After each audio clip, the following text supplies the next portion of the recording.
This is a recording to accompany my book, Cerddi I Ddysgwyr. This is to help with the pronunciation of the poems within the book. This next poem is a traditional Welsh poem by an anonymous author. It's called Mi Gerddaf Gyda Thi. I will walk with you. Mi gerddaf gyda thi dros lwybrau maith, blodau can a breuddwyd ar ein taith. Ieth lygaid sylla fi a dal dy law. Mi gerddaf gyda thi beth bynnag ddaw.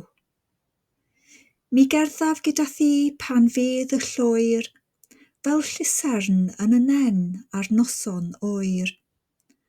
A ddawaf I ti'n halon I yn llwyr. Mi gerddaf gyda thi drwy oriau'r hwyr. Mi gerddaf gyda thi drwy weddill foes, pan fydd yr haul ar fryn neu'r dyddiau'n groes.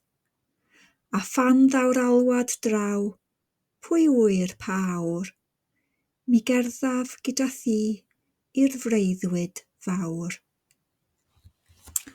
I hope you found that useful. Any suggestions, please put them in the comments.